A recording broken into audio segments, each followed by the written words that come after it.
Hallelujah. Phew, that song. Jimmy, you did great. That song, I'm telling you, it's got me with the chills. The journey of separation. I just want everybody to know I appreciate you coming out for the Shabbat, and I thank you. And the message that I have today is the journey of separation. And I want everybody to know that I'm already packed. So if you come to my house and you look in my closet, I've already been packed for about a year and a half now. You see all those boxes that are just piled up? That's my stuff. Everything is packed. I only have out what we need to survive and make it. My journey has already started a year and a half ago. Well, our journey, our family. So if you're going on this journey with us, I'm telling you, better get your stuff packed. If it's not packed, when the trailer leaves, we're not going to spend 3 or 4 days waiting on you to get your stuff. We already did that. We did that. So if your stuff's not on the truck, when my stuff get on there, bye. See you, Felicia. I'm gone. Because my stuff has been packed. So take the world and give me Yeshua. That was great. Your stuff better get packed if you're going with us.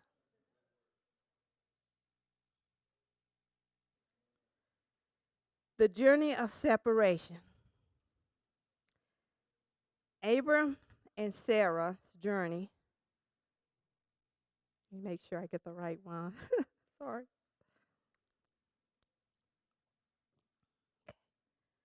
Abram and Sarah's journey toward the covenant of promise is one filled with separation. It's not easy to separate yourself from someone you love or to let go of your own plans and ideas. Let this can affect the twists and turns of the journey. The journey is not something that you can do without the Lord. Let's begin with the word separate. Separate is Strong's number 6504, parad, and it means to divide, to separate, to flee. It's related to perud, meaning separation or division. The root word is rude, meaning to wander restlessly, or roam, or to show restlessness. Oh, thank you. Maybe I could take those off if I can see. Yeah. Rude is 7,300 and is used of a people who have, as if it were, broken God's yoke or go unbridled. So this word is connected to someone who does not want to be under Yahweh's instructions or guidance. They just want to be their own boss. Jeremiah 2:31, O generations, see ye the word of the Lord. Have I been a wilderness unto you, unto Israel, a land of darkness? Wherefore say my people, we are lords, rude. We will come no more unto thee. The Lord used this verb in Jeremiah to ask why his people felt they were free to roam. There are 2 verses of scripture that come to mind. 1 Peter 5:8. Be sober, be vigilant, because your adversary, the devil, as a roaring lion, walketh about, seeking whom he may devour. Job 2:2 says, and the Lord said unto Satan, From whence comest thou? And Satan answered the Lord and said, From going to and fro in the earth, and from walking up and down it in it. Where we come from, a person who roams around, we call them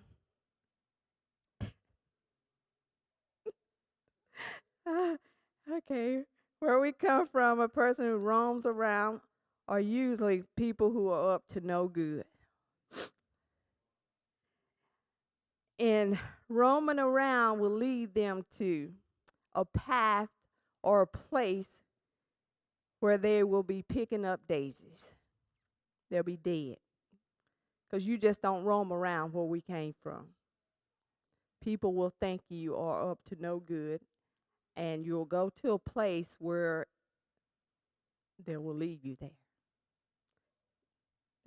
That's just where we came from. Unfortunately, a grievous famine is now before Abram and Sarai, and with any kind of disaster, God's presence is what you need the most. And it's a famine brings out the best and the worst in people.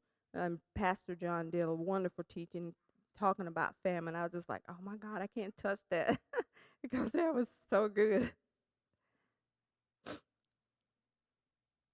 Genesis 12:13 said, Therefore it shall come to pass when the Egyptians shall see thee, that they shall say, This is his wife, and they will kill me. But they will save thee alive. Say, I pray thee, thou art my sister, that it may be well with me for thy sake, and my soul shall live because of thee.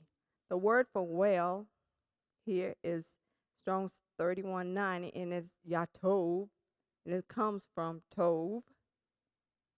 To be good, to be pleasant, to be glad. For the sake is 5668 is avur, and it means to become, because, for the sake of, on account of. It indicates the price for something and is what in front of that item. In Amos 2:16 it says, Thus says the Lord, for these transgressions of Israel, and for I will not turn away the punishment thereof, because they sold the righteous for silver, and the poor for a pair of shoes. So we have the word for, we have avar, meaning to cross over, to pass over.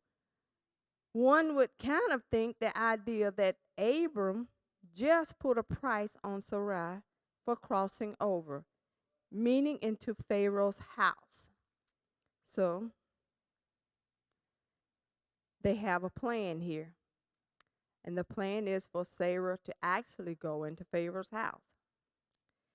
In Genesis 12:14, and it came to pass that when Abram was come into Egypt, the Egyptians beheld the woman that she was very fair. This is exactly what Abram is concerned about. The question is, do they stick with the plan? That Sarah is his sister. They are my sister. This is the plan. You tell them that you're my sister. And very is me'od, meaning exceedingly. She was exceedingly beautiful. She was beautiful and fair. And you remember Joseph was beautiful. Rachel was beautiful, not Leah. In Genesis 12:15, the princes also of Pharaoh saw her and commanded her before Pharaoh, and the woman was taken into Pharaoh's house. The Hebrew text in Genesis 12 used some unique play on words. For instance, the word of Pharaoh, Pharaoh's prince, in which is written Sarai, the same as the name Sarah. The difference is that one is a title while the other becomes a prophetic declaration. She, Sarai, will become the co-regent of the earth with Abram. The next unique play on word is that Pharaoh is written as Pharaoh with a soft LPH sound. This is important because from Genesis 1 to Genesis 12, this is the first time that I have seen a Phay, an F, begin a word. Remember the law of first reference. The letter Phay makes no sound. It's voiceless. So that was one of the things as I'm writing my Torah.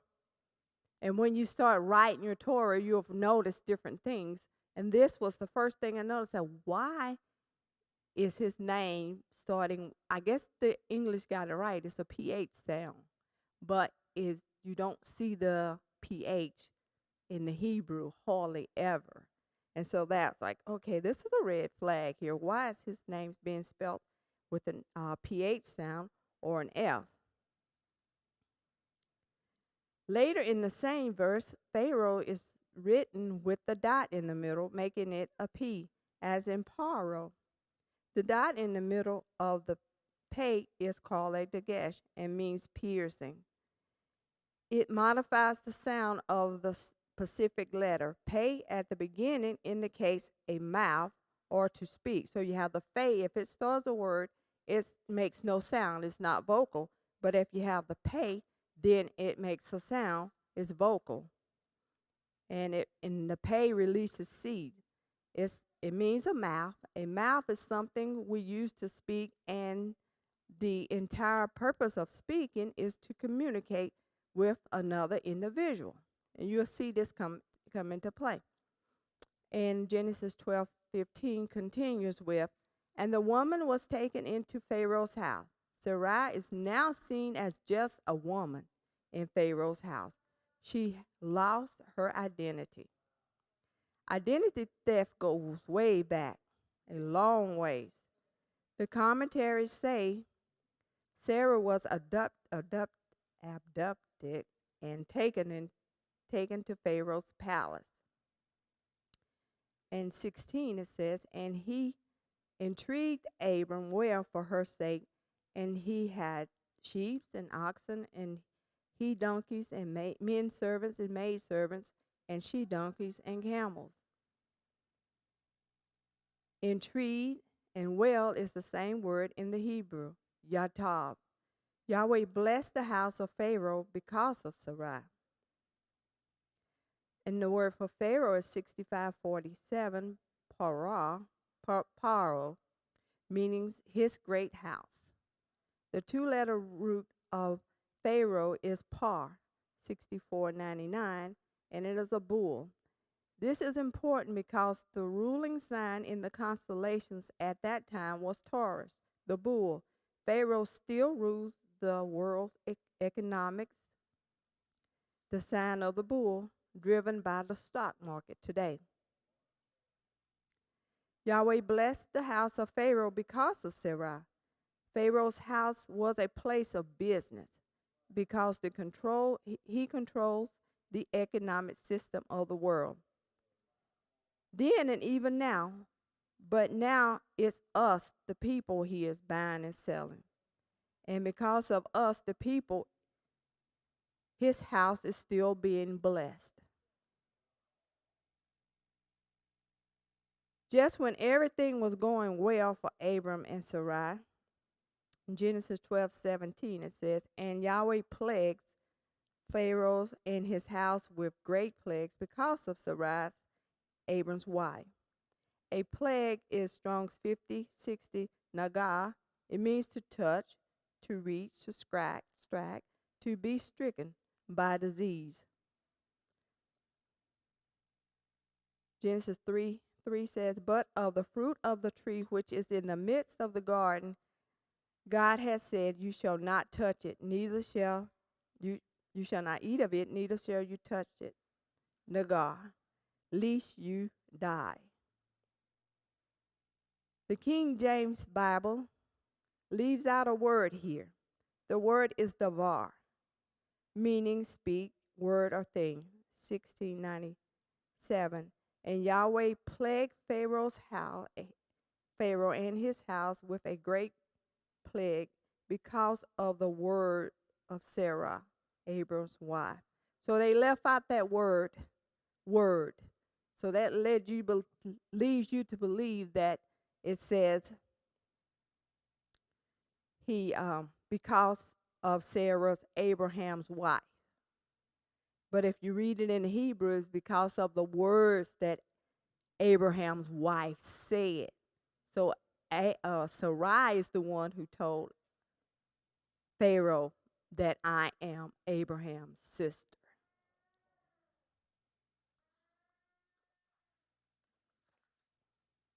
In Genesis 12:18, it says, and Pharaoh called Abram and said, what is this that thou hast done unto me? Why did thou not tellest me that she was thy wife? Pharaoh called Abraham. At this time, Pharaoh, who was silent, has been silent until his hand was caught in the cookie jar. So all that time, he was not talking to Abraham. I don't believe they had any communication because he took Sarah. 12:19 says, why sayest thou she is my sister? I don't believe that Abram told Pharaoh that Sarah was his sister. Abram told Sarah to say, you are my sister. Remember, Sarah was abducted. Pharaoh didn't listen to Sarah's words because she was just a woman to him. The famine had not affected his economic system, but it had affected his hearing, like Pastor John was saying. Hard of hearing, dull of hearing. So he did not pay her any attention. And that's why he got Yahweh's attention and he plagued him. The Song of Solomon says in 4:10, how fair is thy love, my sister, my spouse. How much better is thy love than wine, and the smell of thy ornaments than allspice. It is Ahoti Kala, and that means his bride, my sister, my bride. As I was praying about what the difference between a wife and a sister, Yahweh told me to look up the word for sister. And so I said, you study Hebrew and you don't really look at all the words. So I said, oh, what's that word?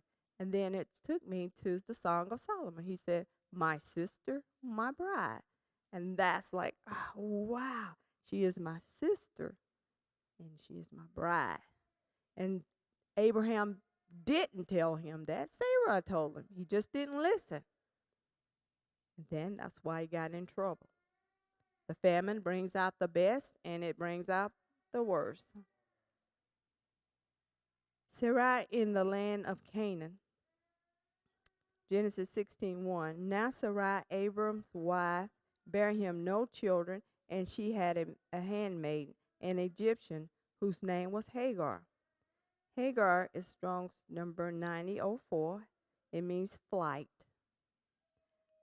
Hagar, I don't know why they call that woman that. Hagar was a daughter of Pharaoh, an Egyptian princess, and became Abram's wife and bore him Ishmael. Handmaid is 8198 Shifcha, and it means a maid servant, as belonging to a mistress, a slave girl, and it's from Strong's 4940. Mishpachah. It means a clan or family or tribe. Only Yahweh can take a maid servant and make her part of a family.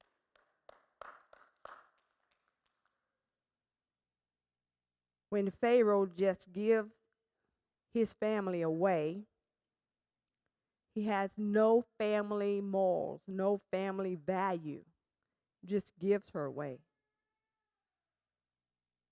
The first time handmaiden Shiphrah is used is right here in Genesis 12:16, and it's connected to Abram and Sarah and Pharaoh.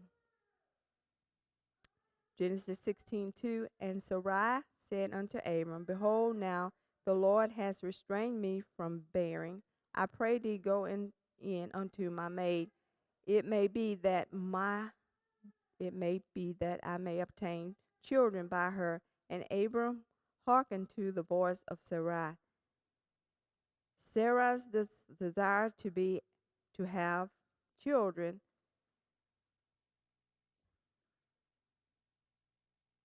There's nothing wrong with a woman wanting to have children, but this is not what Yahweh had promised her.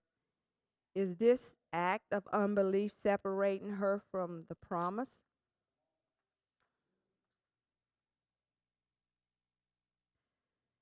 And Sarai, Abram's wife, took Hagar, her maid, the Egyptian, after Abram had dwelled 10 years in the land of Canaan, and gave her to her husband Abram to be his wife.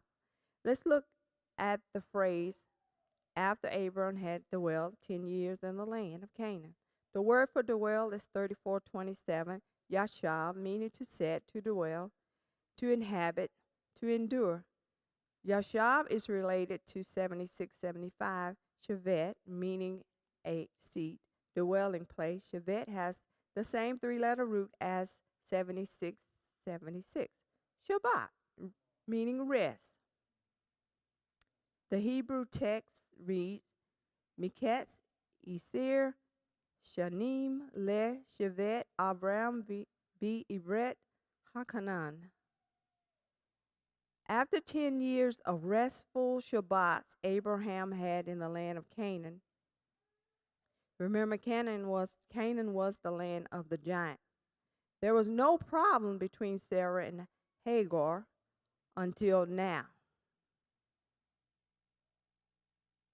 16:4 says, And he went in unto Hagar, and she conceived, and when she saw that she had conceived, her mistress was despised in her eyes. The word for mistress is 1404, Giveret, and it means a lady or queen or mistress of a servant. She owns servants. 1376 is giver, and it means lord, ruler, or a master, so called for the idea of power, to be one with the power. Is this the first time? This is the first time this word is used. Mistress, and it's talking about Sarai. The spice is 7043, kalal. It is used to describe speaking lightly of any or cursing another. A person cursing another. Exodus 21:17. People cursing God. Leviticus 24:11. Or God cursing people. Genesis 12:13. This word is used in many different ways, but most uses trace back to the basic idea of this word, which is likeness. It is most in its most simplest meaning, it refers to the easing of a burden. It can also mean the lightening of a ship.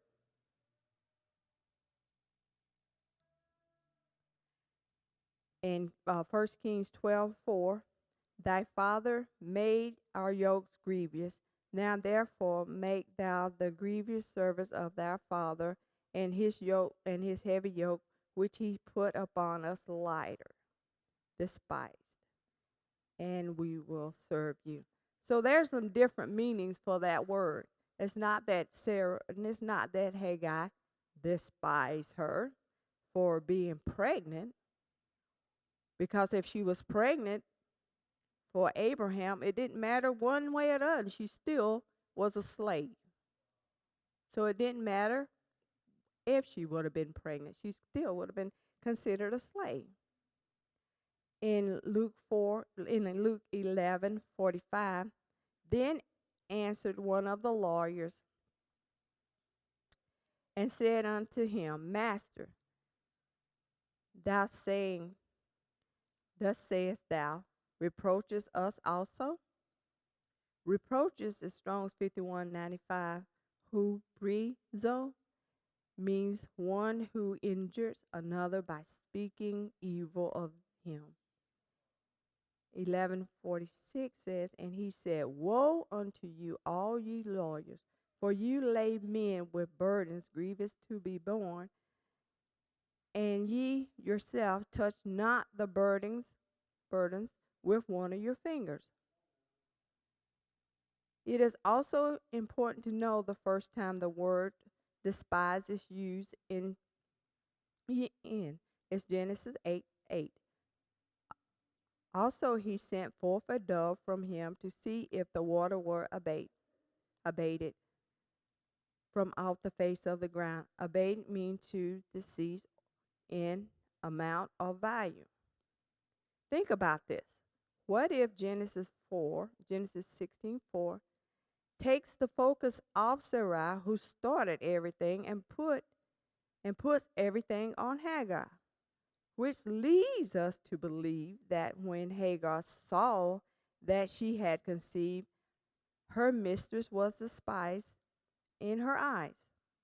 The Bible makes it clear that for 10 years there had been peace in Abram's house. Hagar could have despised Sarah for not lightening the burden. Yeshua also spoke evil of the lawyers because of what? The heavy burdens they put on the people. I can understand what Hagar was going through, because when I was pregnant, the people at my job did the exact same thing. They did not lighten the load off me. They made it heavy. They made it so heavy and so hard for me to work there. Yeah, until David went and talked to them. And that did not go well. And even today, we don't talk about that subject because it makes them too mad. But they did not lighten the burden off me. So I can understand how Hagar felt that she is pregnant and Sarah wouldn't lighten the burden. So if you look at that sentence, that verse, in a different mindset, then she despised her because she was pregnant for Abraham. And she was happy to be pregnant for Abraham. I don't think nobody who's forced into be pregnant for somebody is happy about that. I don't care what you think. I don't think that is. Genesis 16:5 says, and Sarah said unto Abram, my wrong now, be upon thee. I have given my maid into thy bosom, and she saw that she had conceived. I was despised in her eyes. The Lord judge between me and thee. But Abram said unto Sarah, behold, thy maid is in thy hand. Do to her as it pleases thee. And when Sarah dealt hardly with her, she fled from her face. The commentaries say, your maid servant is in your hand. To me, she is a wife. Just talking about Abraham. I have no right to treat her unkindly, but to you she is a servant.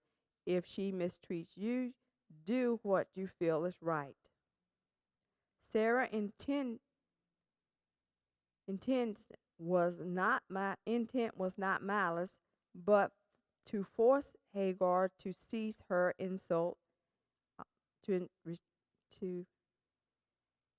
cease her insults, but instead of acknowledging Sarah's superiority, her power, Hagar fled. I'm the boss, okay? I'm not trying to downplay Sarah like she's bad, but this is what the scripture is saying. Let's go back and look at the word 10.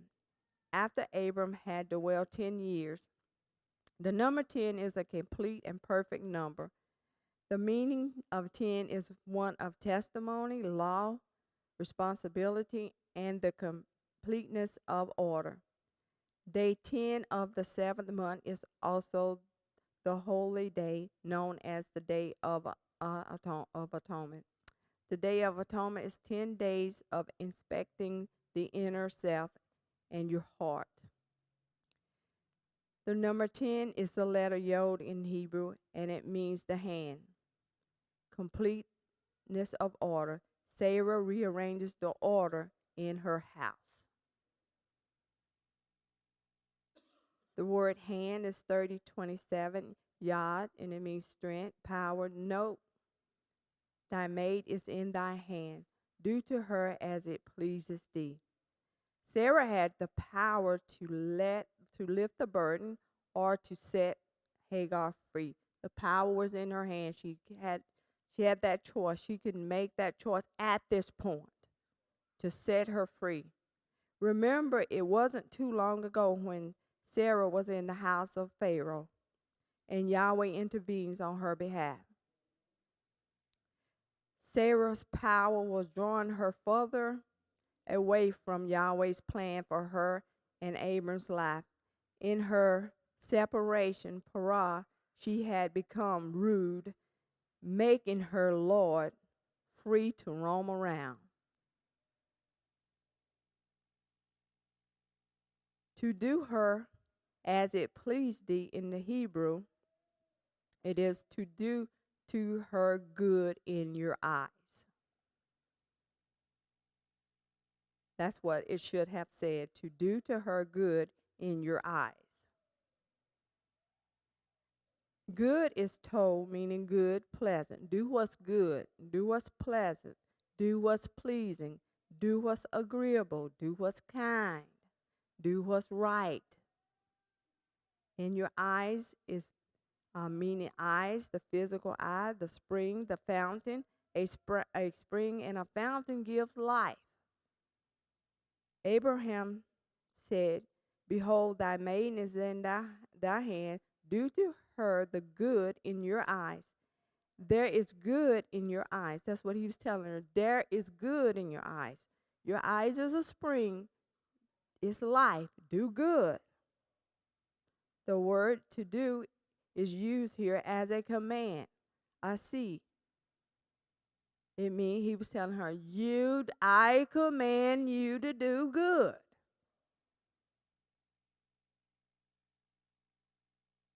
In Genesis 16:6, and Sarai dealt hardly with her. She fled from her face. So it sounds like it's a surprise to everybody that Sarah did this. Sarah would do such a thing to be so hard.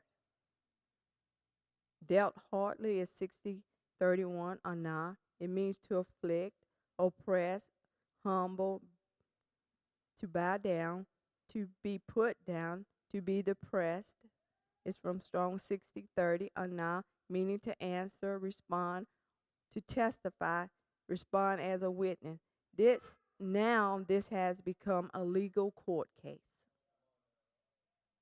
We're going to court now to see.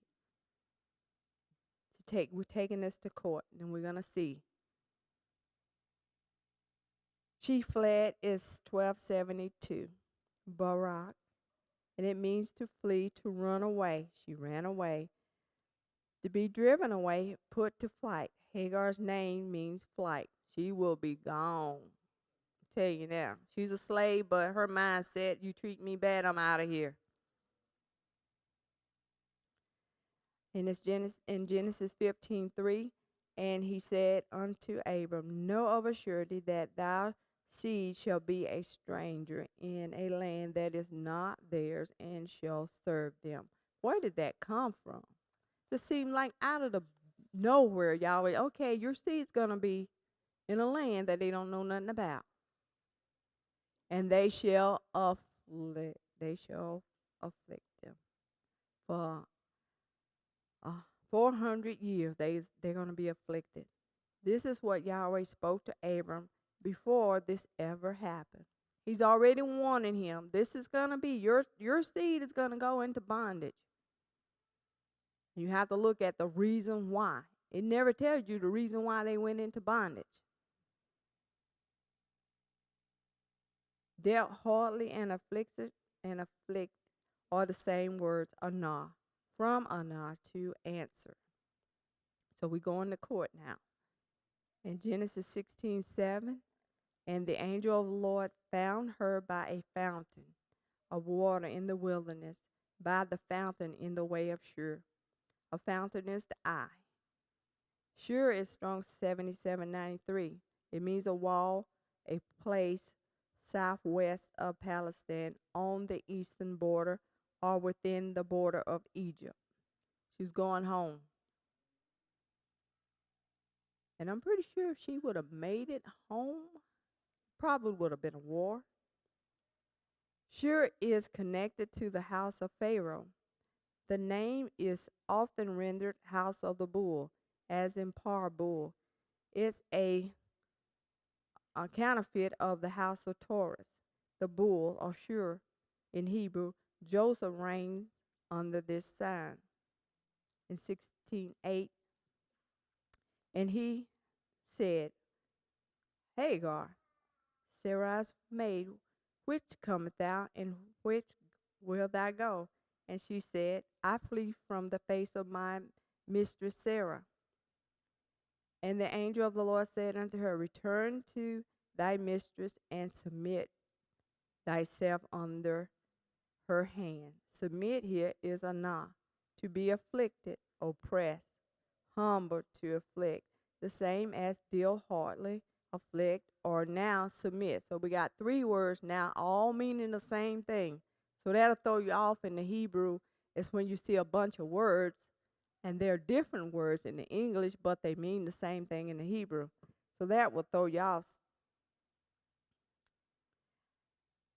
And now submit thyself under her hand. In other words, Sarah is not going to change. This is the second time that Sarah had the opportunity to let her go. All she had to do is say, okay, no, you're free. Go back where you was. 16:10 says, And the angel of the Lord said unto her, I will multiply thy seed exceedingly, that it shall not be numbered for multitude. And the angel of the Lord said unto her, Behold, thou art with child, and shall bear a son, and shall call his name Ishmael, because the Lord has heard thy afflictions. In the Hebrew, the verse read, and said to her, did an angel of Yahweh, Indeed you will conceive, and you will give birth to a son. And you shall call his name Ishmael, for Yahweh has listened to your cry from your affliction. So that it's a little difference here. Up there it says, and you are already pregnant. And here it says, you will conceive. Conceive is 2030, and it's hare, and it means pregnant. You will become pregnant. This is where the trouble starts. 3458, and it is Yishmael, and it's God will hear whom God hears. Okay, I hope I said that right. And an affliction is 6040, and it's oni, and it means affliction, poverty, misery. It refers to a state of oppression or extreme discomfort, physically, mentally, or spiritual. Hagar was abused and afflicted by Sarai. That was the definition. Affliction and dealt hardly, submit, and afflict, all are the same words. And so it just gives you a little bit of an idea of what Hagar was going through. And he will be a wild man, Ishmael. His hand will be against every man, and every man's hand against him, and he shall dwell in the presence of all his brethren. And the word for wild is peri, and it's from para. It means to be fruitful. It means he will be a donkey. It means to be fruitful and to flourish. So Hagar has now got some power. When she goes back and gets pregnant, which she will, Sarah now will have a son, and he will be a wild donkey. And he will just totally destroy her house. And could you imagine Hagar just standing back like, yeah, this is good. This gonna be great. This is gonna be a pain.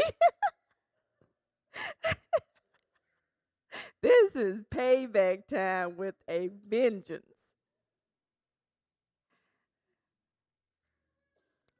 Sarai desired to have children through Hagar, and her struggle for power literally um, struck the sucked the life and joy out of her house, out of her family. And to top it all off, she had a son, Ishmael. So I believe Sarah stopped trying to have a baby. She stopped trying. And she put all the burden and the trouble and the responsibility on Hagar because she stopped trying. David always said, you can't do nothing with a quitter. So she became a quitter. In Genesis 21:9, and Sarah saw the son of Hagar, the Egyptian, which she had bore unto Abraham, marking. The word for marking is 67:11, and it is sahak, meaning to laugh, to mark, to play, to make sport. But what if what Sarah saw was Ishmael becoming Isaac? Because Abraham loved Isaac. And she saw him becoming Isaac in Abraham's eyes. Yeah, because Abraham had circumcised him. He had grew up in his house. He loved him. Just because he was over there beating up on Sarah, Abraham didn't see that.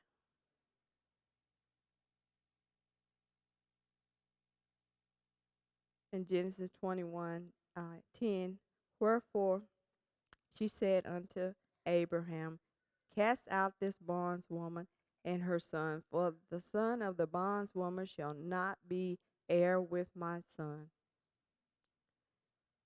even with Isaac.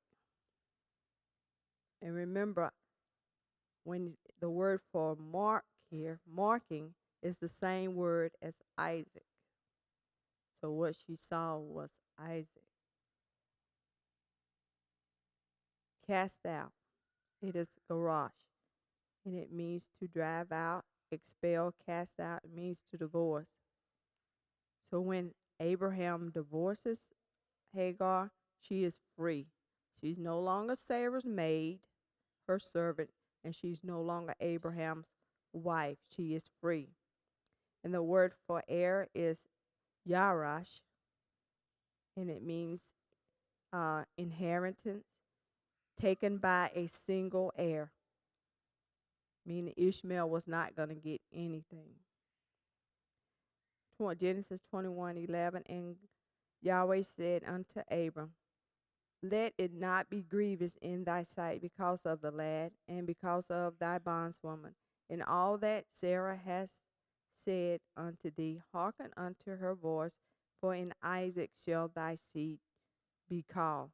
It had gotten so bad that Yahweh had to remind Abraham, Isaac is the promised seed. That's how bad it had gotten in their house.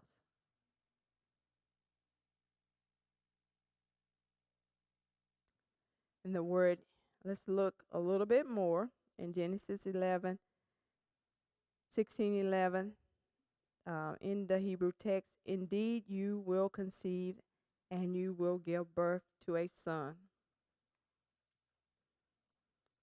The commentaries say Hagar had already been pregnant, but she had had a miscarriage.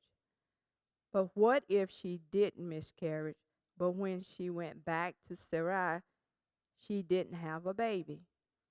If it was, if I was Hagar, I wouldn't want Sarah to have my baby either. What if Hagar's child, who grew up, became king of Egypt, or his seed? And he said unto Abram, this is Genesis 15:13, and he said unto Abram, know of a surety that thy seed shall be a stranger in a land that is not theirs, and shall serve them, and they shall afflict them for 400 years. Afflict is a na, from a na to answer, to deal harshly. Submit, it's the same pattern. Sarah put this into motion. That's what I believe, because you can't find anything else in the Bible to describe what was happening but this. She put this into motion. Exodus 1:8. Now there arose up a new king over Egypt, which knew not Joseph. And I kept praying about why don't they know Joseph? What is it why they don't know Joseph? Well, if you're in Egypt, Joseph's name is not Joseph. Joseph's name in Egypt was Sophnapaneach, and it means treasure of the glorious rest. And you can see rest at the end of that word, Noah, Nuach, meaning rest. Zohar comments that the name change was an instant of divine providence, for it helped to conceal Joseph's identity from his family. His own family didn't know him because his name wasn't that in Egypt. His name wasn't Egypt. Wasn't Joseph while he was in Egypt.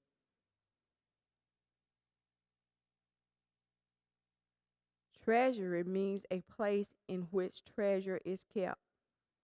Sophnapaneach is the keeper of the treasure.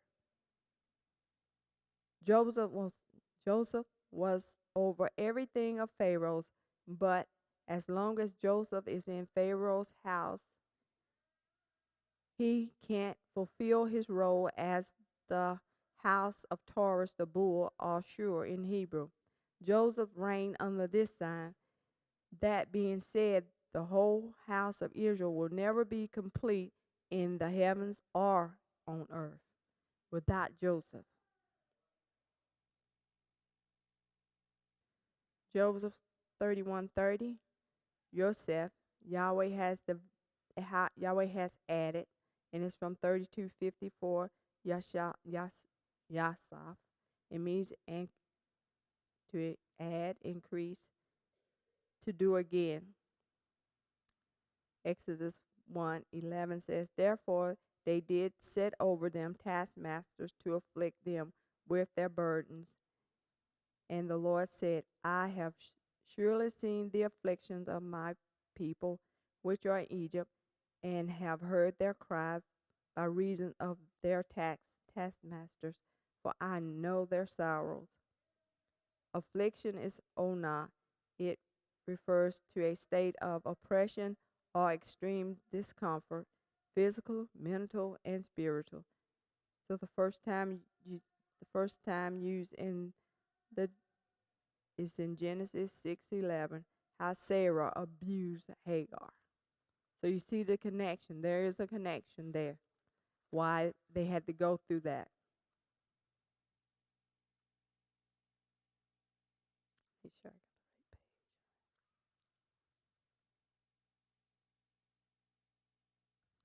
Yahweh sent Ishmael to deliver Hagar, and he also sent Moses to deliver Israel.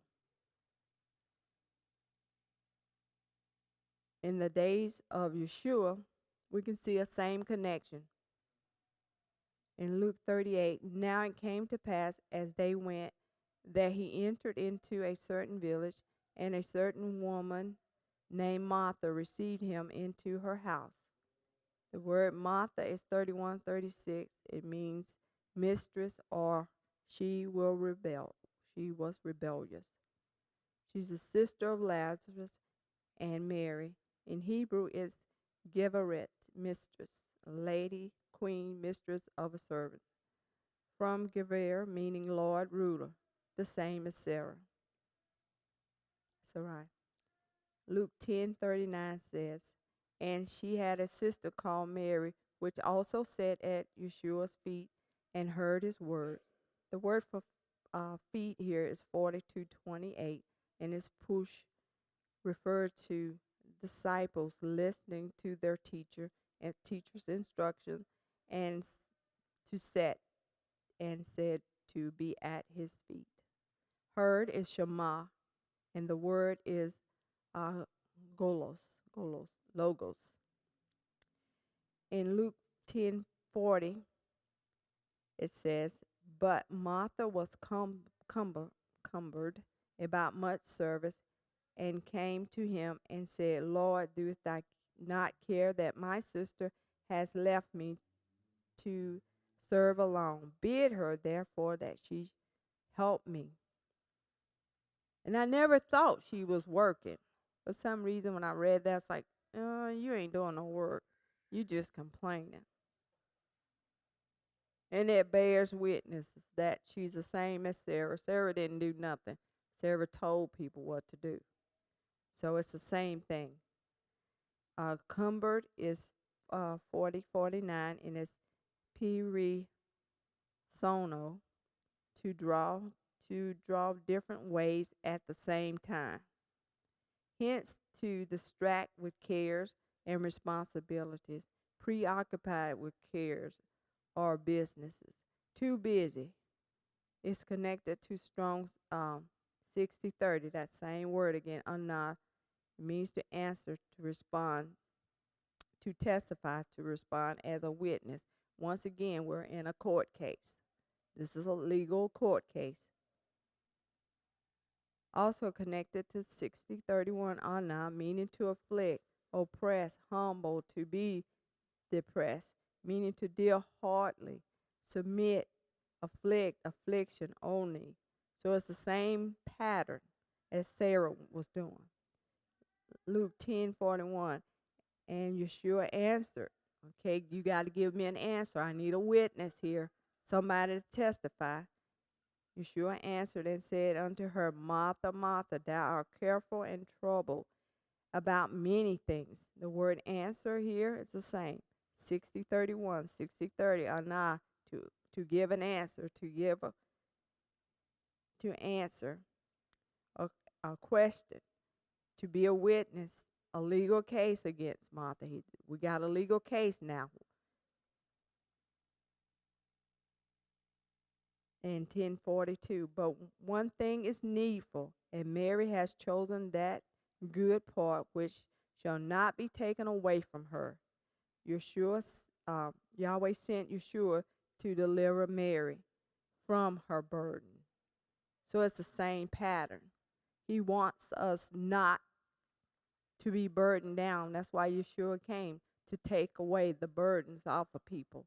And he wants us to not to put burdens on people, to lift the burden. If you're putting burdens on people, then you are fixing to go into a legal case, because you're going to have it come back to you. You fixing to go to court. You are on your way to court if you're putting burdens on people and not lifting burdens off. That's what his people do. If you're putting burdens on people, then you're in the house of Pharaoh. You're not in his house. Because even he can take a maid and make them family. So if you have a maid and you're not treating them like family, then you're on your way to court.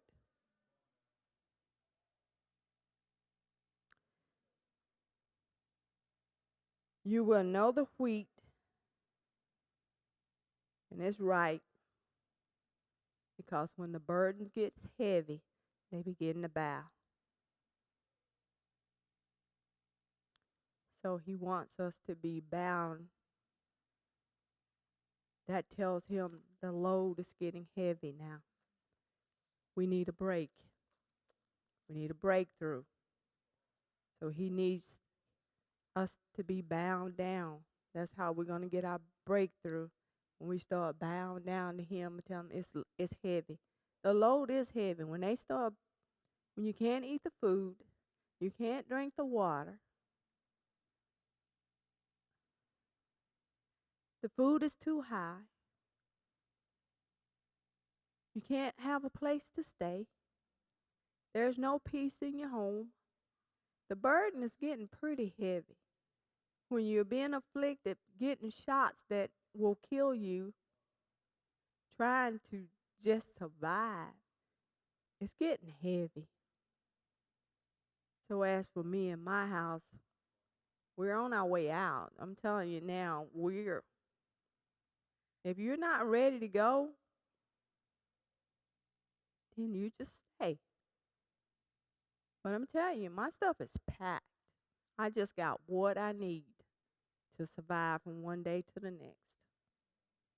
I'm ready. I will trust in him. I will trust in him, because he is my provider. You can have the world. Have it.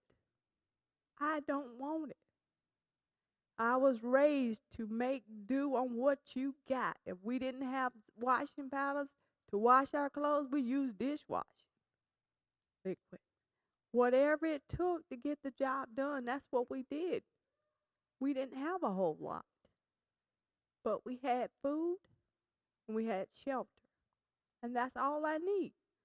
So you can have this world. I don't want it. I don't even go out my house looking for nothing in the world, because I don't want it. When the time comes, I'm ready to go. I'm telling you, if your stuff not packed, we are not waiting on you. Not one day, not 1 hour. If you're not ready to go, you're going to be left behind.